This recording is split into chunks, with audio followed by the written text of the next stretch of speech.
ദൈവമുണ്ട്, ദൈവമുണ്ട്, ദൈവത്തിൽ വിശ്വസിക്കൂ എന്ന് ഞാൻ എൻ്റെ എല്ലാ വീഡിയോയിലും പറയുകയാണ്. നമ്മൾ ഏത് മതക്കാരാകട്ടെ, ക്രിസ്ത്യാനിക്കാരാകട്ടെ, ഹിന്ദുക്കളാകട്ടെ, മുസ്ലിമീങ്ങളാകട്ടെ, ഏത് മതമായിക്കൊള്ളട്ടെ, നിങ്ങളുടെ മതം എന്താണ് പറയുന്നത്, നിങ്ങളുടെ മതം ഏത് ദൈവത്തിൽ നിന്ന് വിശ്വസിക്കാനാണ് പറയുന്നത്, ആ ദൈവത്തിൽ നിന്ന് നിങ്ങൾ വിശ്വസിക്കൂ.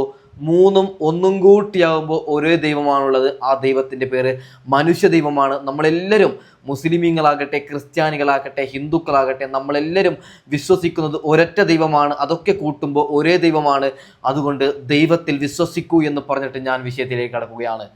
ദൈവത്തിൽ വിശ്വാസമുള്ളത് കൊണ്ട് നമ്മുടെ രാഹുലിൻ്റെ അമ്മയുടെ പ്രാർത്ഥന ദൈവം അങ്ങ് കേൾക്കുകയാണ്. നമ്മുടെ രാഹുലിന് നീതി കിട്ടുകയാണ്.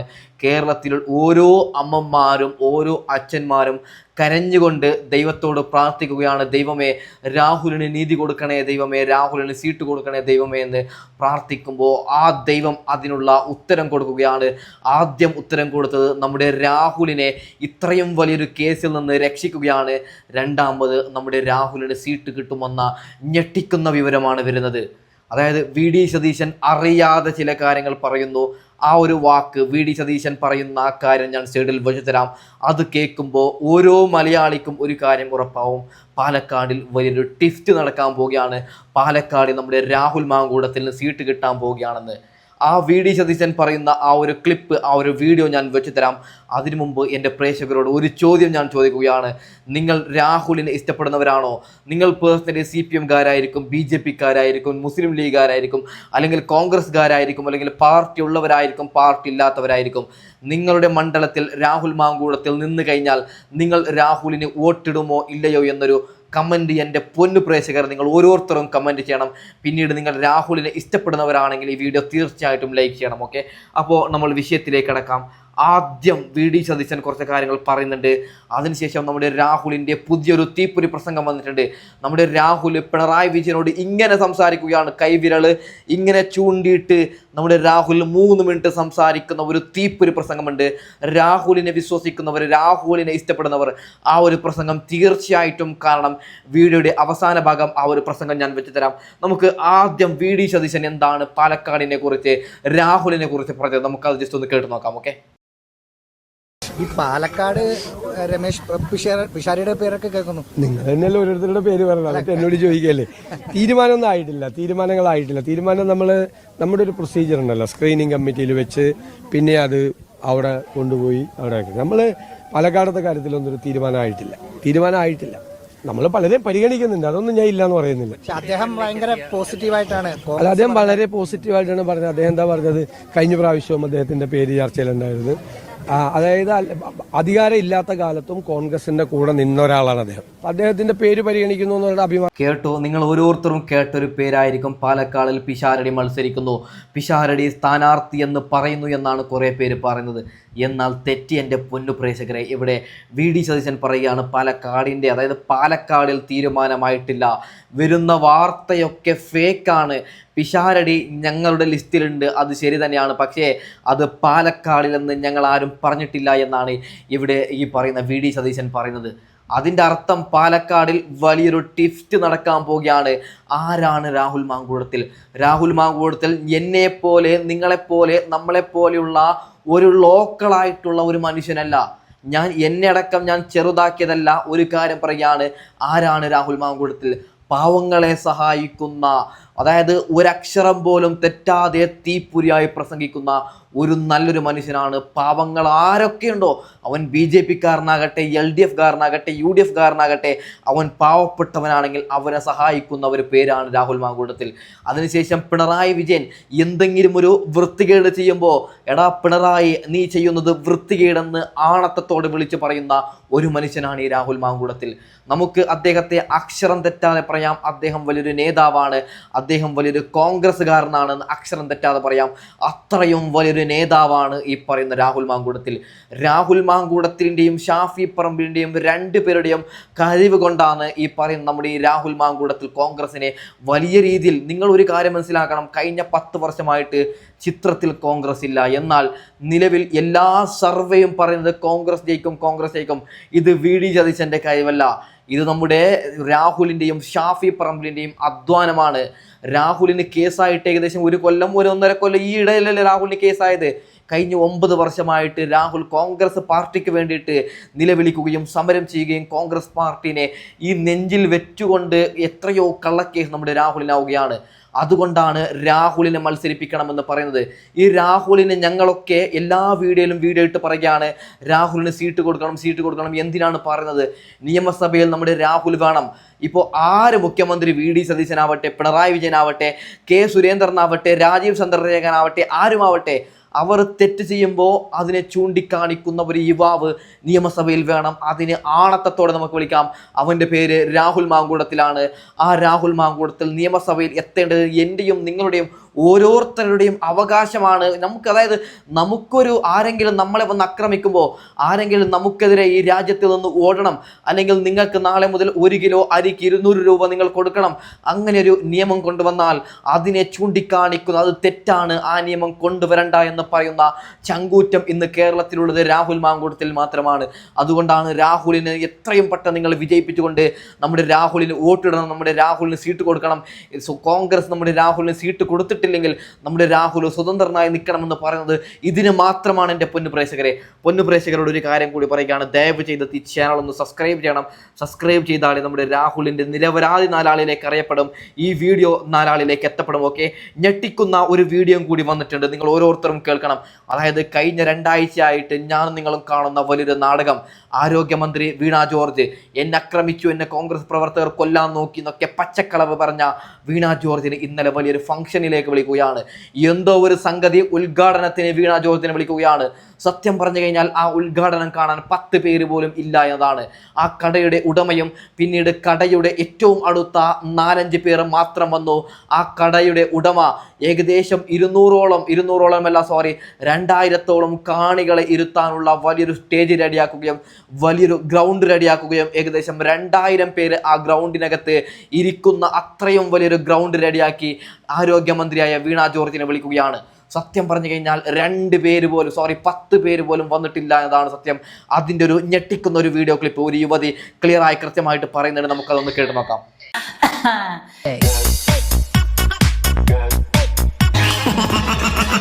ഈ ഒരു ബാക്ക്ഗ്രൗണ്ട് മ്യൂസിക് ഇട്ട് സ്ലോ മോഷനിൽ വീണ ചേച്ചി കയറി ചെന്നത് ആളില്ലാത്ത സദസ്സിലോട്ടാ. ആരോഗ്യമന്ത്രിക്ക് മുന്നിൽ ആളൊഴിഞ്ഞ കസേരകളായിരുന്നു ഉദ്ഘാടന പ്രസംഗത്തിനുണ്ടായിരുന്നത്. 10-ൽ താഴെ കാണികൾ. അപ്പൊ ഈ ഒരു സാഹചര്യത്തിൽ ബാക്ക്ഗ്രൗണ്ട് മ്യൂസിക് ഒന്ന് മാറ്റി പിടിക്കേണ്ടത് അത്യാവശ്യമാണല്ലോ. മന്ത്രിക്ക് നിലവിൽ അതിന് സാഹചര്യം ഇല്ലാത്തത് കൊണ്ട് സഹകരിച്ച് സഹായിക്കുക എന്നുള്ളത് പൊതുജനങ്ങളായ ഞങ്ങളുടെ ബാധ്യതയാണല്ലോ. നമ്മളത് ചെയ്യണ്ടേ? വേണം. പിടിച്ചോ. എന്തിനു പാഴ്ശ്രുതി മീട്ടുവതിനിയും തന്തികൾ പൊട്ടിയ തമ്പുരുവിൽ. വീണയാണല്ലോ. വീണയിൽ സുഭാഷ്. ആരോഗ്യമന്ത്രിക്ക് മുന്നിൽ ആളൊഴിഞ്ഞ കസേരകളായിരുന്നു ഉദ്ഘാടന പ്രസംഗത്തിനുണ്ടായിരുന്നത്. 10-ൽ താഴെ കാണികൾ. 10-ൽ താഴെ കാണികൾ റെക്കോർഡിട്ട് കളഞ്ഞല്ലോ വീണച്ചി. ഗോവിന്ദമ്യാഷ്ടറേയും മുഖ്യദാസനെയൊക്കെ കവച്ച് വെച്ച് കളഞ്ഞല്ലോ. 2 കൈകളിലെയും വിരലുകൾ മൊത്തം ഒന്ന് മടക്കി എണ്ണാനുള്ള അവസരം പോലും ഞങ്ങൾക്ക് തന്നില്ലല്ലോ. ഈ ജനപിന്തുണയൊക്കെ എവിടെ കൊണ്ട് വെക്കും? പാർട്ടി പ്രവർത്തകരോ അല്ലെങ്കിൽ മറ്റുള്ളവരോ ആ പരിപാടിയിലേക്ക് എത്തിയില്ല എന്നുള്ളതാണ് ശ്രദ്ധേയമായ കാര്യം. വേദിയിലിരിക്കുന്നവരും സദസ്സിലിരിക്കുന്നവരും കൂടെ ചേർത്ത് ഒരു 10-ൽ താഴെയുണ്ട്. എന്നിട്ടും എഴുതിക്കൊണ്ട് വന്ന പ്രസംഗം നോക്കി വായിക്കാൻ മന്ത്രി കാണിച്ച മനസ്സ്, ആ മനസാന്നിധ്യം. ഫേസ്ബുക്കിൽ ആ ഒരു റീല് പങ്കുവെച്ചപ്പം മന്ത്രിയുടെ മനസ്സിൽ എന്തൊക്കെ ആശകളായിരുന്നു. ജനപ്രവാഹമായിരിക്കും, ജനസാഗരമായിരിക്കും ഉളുക്കിയ പെടല് കാണാൻ വരുന്നത്. സഹതാപ തരംഗമായിരിക്കും നാടെങ്ങും. എല്ലാ ആസ്ഥാനത്തായി പോയല്ലോ. ആ ഫേസ്ബുക്ക് റീൽ ഡിലീറ്റ് ചെയ്യാനുള്ള ഒരു മിനിമം നാണമെങ്കിലും ഇല്ല. അല്ലെങ്കിൽ എന്താണ് നമ്മൾ ഈ കാണുന്നത്? 2000 പേർക്ക് ഇരിക്കാനുള്ള വലിയൊരു സൗകര്യം ഒരുക്കി വീണ ജോർജിനെ വിളിക്കുമ്പോൾ 10 പേര് പോലും എത്തുന്നില്ല എന്ന ഞെട്ടിക്കുന്ന വിവരമാണ് വരുന്നത്. അതിനുശേഷം മറ്റൊരു വാർത്തയും കൂടി വന്നിട്ടുണ്ട്. അതിൻ്റെ വീഡിയോ ക്ലിപ്പ് ഞാൻ വെക്കുന്നില്ല, ഞാൻ തന്നെ പറയാം. അതായത് വീണ ജോർജിനെ ഇത്തവണ ഇലക്ഷനിൽ സീറ്റ് കൊടുക്കണ്ട എന്ന് വീണയുടെ ഭർത്താവ് വരികയാണ്. അറിയും അദ്ദേഹത്തിന് വീണ ജോർജ് എങ്ങാനും ഇത്തവണ മത്സരിച്ച് കഴിഞ്ഞാൽ ഒരു പക്ഷേ 100 വോട്ട് പോലും വീണ ജോർജിന് കിട്ടുകയില്ല എന്ന് ആ ഭർത്താവിന്, നല്ലവനായ ഭർത്താവിന് അറിയും. അതുകൊണ്ടാണ് ആ ഭർത്താവ് പിണറായി വിജയൻ കത്തെഴുതുകയാണ്, നിങ്ങൾ ഇപ്രാവശ്യം വീണ ജോർജിന്, എൻ്റെ ഭാര്യയായ വീണ ജോർജിന് നിങ്ങൾ സീറ്റ് കൊടുക്കണ്ട, ഇത്രയും അവൾ അനുഭവിച്ചത് മതി എന്ന് പറയുകയാണ്. അല്ലെങ്കിൽ ചോറ് തിന്നുന്ന ആരെങ്കിലും വോട്ടിടോ? വെറുതെ പറയുകയാണ്, എന്നെ അടിച്ചു, എന്നെ കൊല്ലാൻ വന്നു എന്ന് പറഞ്ഞിട്ട് ആ വീണ ജോർജ് ഹോസ്പിറ്റലിൽ പോയി കിടക്കുന്നത് നമ്മളൊക്കെ കണ്ടതല്ലേ.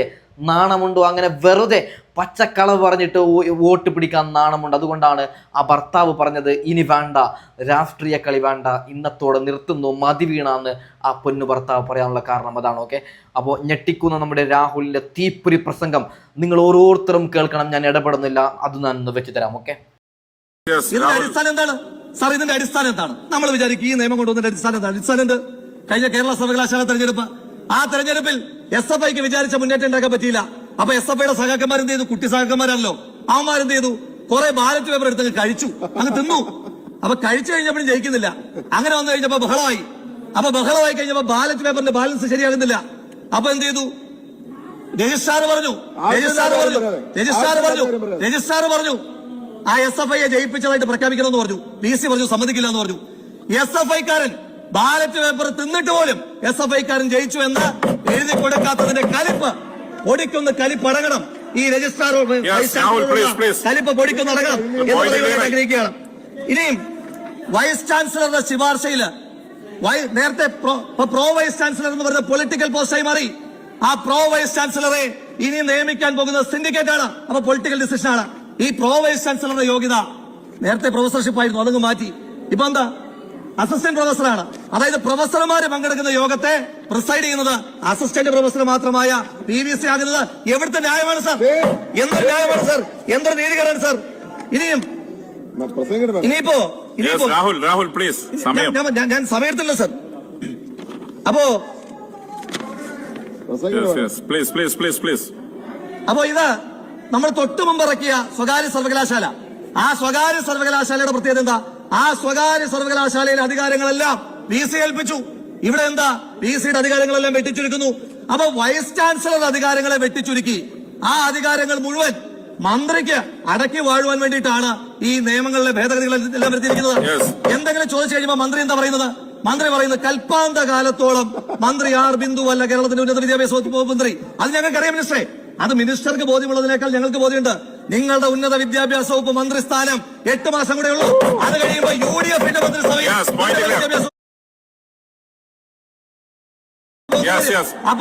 അപ്പോ പക്ഷെ ഇതിനകത്തെ വ്യവസ്ഥകൾ കൽപ്പാന്ത കാലത്തോളം മന്ത്രി R. ബിന്ദുവിന് ഗുണാനുഭവിക്കാൻ പറ്റുന്ന ഒരുപാട് വ്യവസ്ഥകൾ ഉണ്ടായിട്ടുണ്ട്. അതിനകത്തേക്ക് ഞാൻ കടന്നു പോകുന്നില്ല സാർ. ആകെ ആ യൂണിവേഴ്സിറ്റിയുടെ ഫ്രണ്ടിൽ, കേരള യൂണിവേഴ്സിറ്റിയുടെ ഗേറ്റ് കടന്ന് പുറത്തേക്ക് ഇറങ്ങി വരുമ്പോ അവിടെ ആശാന്റെ ഒരു പ്രതിമയുണ്ട്. ആ ആശാന്റെ പ്രതിമ മാറ്റി എന്റെ പ്രതിമ വേണമെന്ന് മന്ത്രി പറയുന്ന ഒഴിച്ച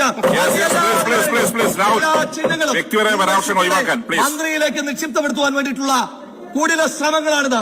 അതിനെ നമുക്ക് അംഗീകരിക്കാൻ കഴിയില്ല. സർവകലാശാലയെ കാവ്യവൽക്കരിക്കുന്നത് പോലെ തന്നെ അപകടകരമാണ് ചുവപ്പുവൽക്കരിക്കുന്നത്. സർവകലാശാലകൾ അറിവിന്റെ വിളനിലമാകണം. അതല്ലാതെ ഇവരെ ഏൽപ്പിച്ചിരുന്നാണ് സർ കാര്യം. മന്ത്രിക്ക് അധികാരമുള്ള കഴിഞ്ഞ ദിവസം കൂടി ചോദിക്കുകയാണ്, ഈ സർവകലാശാല നിയമ ഭേദഗതിയൊക്കെ കൊണ്ടുവരുമ്പോ മന്ത്രി അക്കാദമിക്കായിട്ട് എന്തെങ്കിലും മറുപടി പറ. പുച്ഛവും പരിഹാസവും ഒക്കെ ഒന്ന് മാറ്റി വെച്ചിട്ട് അക്കാദമിക്കായിട്ട് വെല്ലുവിളിക്കുകയാണ്. കേരളത്തിലെ എത്ര സർവകലാശാലകളിൽ വൈസ് ചാൻസലർമാരുണ്ട്? അക്കാദമിക്കായിട്ട് മറുപടി പറയട്ടെ. ഇനി കേരളത്തിലെ എത്ര ഗവൺമെന്റ് കോളേജുകളിൽ പ്രിൻസിപ്പൽമാരുണ്ട്? മന്ത്രി അക്കാദമിക്കായിട്ട് മറുപടി പറയട്ടെ.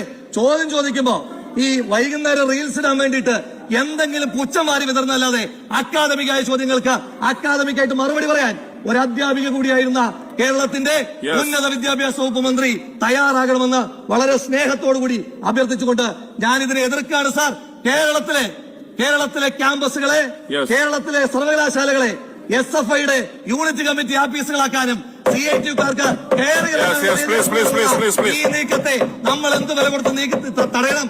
ബഹുമാനപ്പെട്ട R. ബിന്ദുവിനോട് അഭ്യർത്ഥിക്കാനായിട്ടുള്ളത് നിരവധി മഹാരഥന്മാർ ഇരുന്നൊരു കസേരയിലാണ് അങ്ങിരിക്കുന്നത്. ആ അവരോടുള്ള ബഹുമാനത്തിന്റെ പേരിലെങ്കിലും അങ്ങ് ഈ നിയമ ഭേദഗതിയിൽ നിന്ന് പിന്നോട്ട് പോകണമെന്ന് താഴ്മയായിട്ട് അഭ്യർത്ഥിക്കുകയാണ്. ഒരു കാര്യം പറയുകയാണ്, ഇതല്ലേ നേതാവ്? ഇങ്ങനെയുള്ള രാഹുലിന് നമ്മൾ സീറ്റ് കൊടുത്തിട്ടില്ലെങ്കിൽ വേറെ ആർക്കാണ് VD സതീശ സീറ്റ് കൊടുക്കുന്നത്? ഞങ്ങൾക്ക് എന്തെങ്കിലും ഒരു ബുദ്ധിമുട്ടായാൽ അത് പറയാൻ ചങ്കൂറ്റത്തോടെ പറയുന്ന ഒരൊരാളെ ഉള്ള രാഹുലാണ്. മുമ്പാണെങ്കിൽ ഷാഫി ഉണ്ടായിരുന്നു, ഇപ്പോൾ ഷാഫി ഇല്ല, ഷാഫി MP ആണ്. അതായത് ഞങ്ങളുടെ നാട്ടിലും MLA-മാരുണ്ട്, ഞങ്ങളുടെ നാട്ടിലും MP-മാരുണ്ട്. പക്ഷേ അവരുടെ വായിൽ എന്തെങ്കിലും ഒരു അപ്പം ഇട്ടിട്ടുണ്ടാവും, ഒരു പക്ഷേ മിണ്ടാതിരിക്കുകയാണ്. അവറ്റുകൾ നിയമസഭയിലേക്ക്, പാർലമെന്റിലേക്ക് പോകുന്നത് ഫാനിൻ്റെ അല്ലെങ്കിൽ AC-യുടെ ആ ഒരു ഫീൽ കൊള്ളാൻ വേണ്ടിയിട്ടാണ്. ഒരു അക്ഷരം അവറ്റുകൾ സംസാരിക്കുന്നില്ല. രാഹുലിനെ പോലെ, ഷാഫിയെ പോലെയുള്ള ആ ചുണക്കുട്ടികളാണ് ജനങ്ങളുടെ പ്രശ്നം എണ്ണി എണ്ണി പറയുന്നത്. അതുകൊണ്ടാണ് പറയുന്നത്, പ്രിയമുള്ളവരെ, രാഹുൽ അതായത് രാഹുൽ മത്സരിക്കുന്നത് സ്വതന്ത്രനായിട്ടാണോ, അവൻ്റെ പാർട്ടി ചിഹ്നം നിങ്ങൾ നോക്കണ്ട. രാഹുലിനെ പോലെയുള്ളവർ എവിടെ നിന്നാലും അവരെ നിങ്ങൾ വിജയിപ്പിക്കണമെന്ന് ഞാൻ പറയുകയാണ്. തൽക്കാലം വൈൻഡപ്പ് ചെയ്യുകയാണ്. അടുത്ത വീഡിയോ ഉടൻ വരാം. Okay bye.